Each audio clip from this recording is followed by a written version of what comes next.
we have reached the point where we are drawing towards a conclusion about derivatives. I decided that I will not do more exercises about derivatives in general. And what I try to get across to you is related to a way of thinking differently about problems and be able to solve them by using your own intuition. Nowadays, derivatives, integrals are calculated by means of computers, so techniques of integration or even techniques of taking derivatives, those can be very nice exercises. Yes, what I still want to convey is using your own intuition and solve problems. Not just mathematical problems, but in this case I'm referring to mathematics because this is a course on calculus basically. But you have to be able to reason because nowadays people are developing computers by using artificial intelligence algorithms, machine learning. But still, there must be people eager to reason to solve problems. That's very important. I will skip the exercises about derivatives or simple exercises. So let's cut to the chase and let's talk about Taylor series in this video. It's a very important subject. It comes out so often that I cannot avoid talking about this. Let's consider a function, a general function, y equals f of x. It doesn't have to be an exponential or a cosine or a sine, doesn't matter. And what's usually done in practice, what's very important sometimes, is a very small vicinity of a point. Let's call this point x0. We don't need the entire function because we want to assess the behavior of the function near the point x0. So this is where Taylor series comes in. It helps approximate the function in the vicinity of a point. In general, what's very useful, maybe because we don't know the function itself, we just know the behavior around a certain point, or maybe just a portion of the function, that's what we have. And we want to know the behavior at the particular point or near the point. To do this, usually what's done is to approximate the function by a polynomial. Polynomials are very easy functions to study. We saw that a term of a polynomial of the type x to the alpha has a very simple derivative equal to alpha times x to the alpha minus 1, where alpha can be any real number, but it's also true for integers and negative integers, whatever you want. So, if you want to approximate the function by, say, a polynomial, okay, we have to start by a constant, let's call it a0. Then we have a1 times x to the first power, so it's just x, plus a2 x squared plus a3 x cubed. And in general, if you want to be very, very precise, we have to insert an infinite number of these coefficients. We go all the way up to an, x to the n, and so on and so forth. It goes on forever, because this is a series. So there is a theorem behind this. We will not get into the very technical details, but we still have to compute these coefficients because this is something that we need if we want to evaluate the function. Okay, I say I can write it down as a polynomial, but we need to estimate what this coefficient should be. I can write it in this form, but I could also rewrite it. If I want to approximate the function near the vicinity of a point, I can also rewrite it as in the form b0 plus b1. Instead of x, I can write x minus x0. If I evaluate the function at x0, I know that that value should be equal to b0. This is easier. Otherwise, I would have too many unknowns for different equations, so it wouldn't be a very easy system to solve. In this case, it would be easier to understand the coefficient. We will see why right in a moment. Then I have b2 x minus x0 to the second power plus b3 x minus x0 to the third power dot dot dot bn x minus x0 or x naught if you want to the nth power plus dot dot dot. So, for instance, if I calculate y at x0, I obtain, if I substitute x0 here, I have x0 minus x0, which is 0. x0 minus x0 squared, this is also 0. So these guys here go to 0. So I'm left with b0. So I calculated the first coefficient, which is b0. So I have to know the value of the function at y0, y of x0. And what about the value of b1? How can I calculate b1? Well, there is a simple trick. For instance, if I take the derivative of y with respect to x, what do I have? Okay, I can use linearity. I can take the derivatives of each single term and then sum all those derivatives. And remember that I should write the derivative, for example, of b0 with respect to x plus, I can say b1 times the derivative of x minus x0 with respect to x plus b2 times the derivative with respect to x of x minus x0 squared, and so on and so forth. You get the idea. This is the derivative of a constant. It can also be derived from this formula, but the derivative of a constant is just 0. You can easily see that even by using the definition, so this is 0. Whereas the derivative of x minus x naught, this is equal to 1, because it's the derivative of x with respect to x, which is 1, minus the derivative of x0 with respect to x, that's 0, so it's just 1. Whereas the derivative of x minus x0 squared, this can be calculated as dx minus x0 squared with respect to x minus x0, and then I have to also take the derivative of x minus x0 with respect to x. This is like the composition of functions if you want. It's the same rule. I can call this g, and then take the derivative with respect to g, and then take the derivative of g with respect to x. That's the chain rule. So this derivative just gives me 2x minus x0 times 1, okay?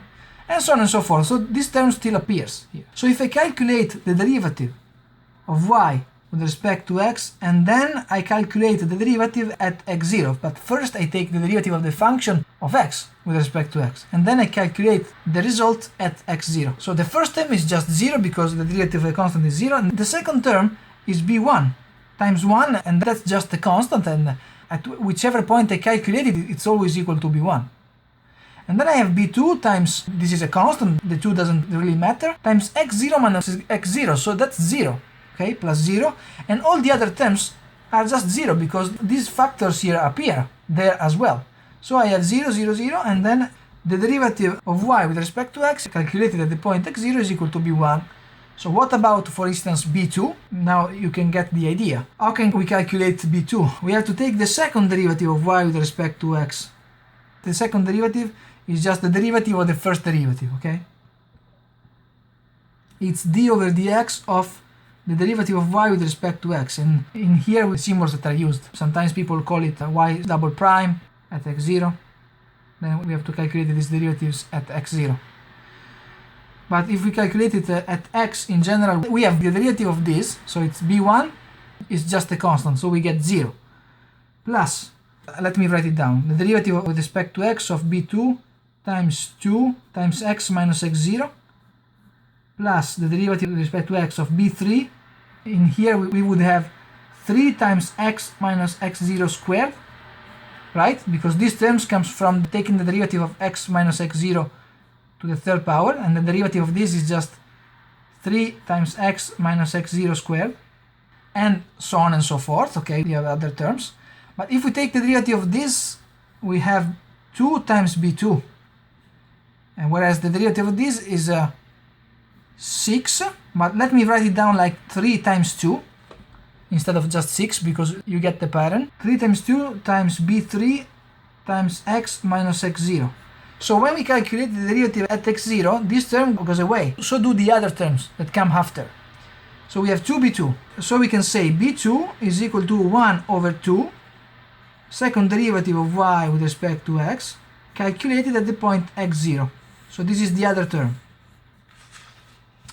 The third term, okay, you can get the idea from here. If you do this same derivation, you get that b3 is equal to 1 divided by 3 times 2, third derivative of y with respect to x, calculated at x0. 3 times 2 is also equal to 3 times 2 times 1. And this is defined as the factorial. 4 factorial is equal to 4 times 3 times 2 times 1.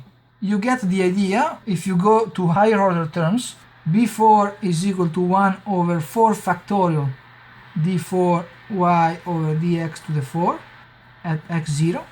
bn is equal to 1 over n factorial dn y over dxn x0. So we have to take n derivatives of the function y and calculate the derivatives at x0. All in all, we can say y of x, my function, near the point near x0, can be written as a sum, which I will denote by using the summation symbol. We start from n equals 0 and go all the way up to infinity.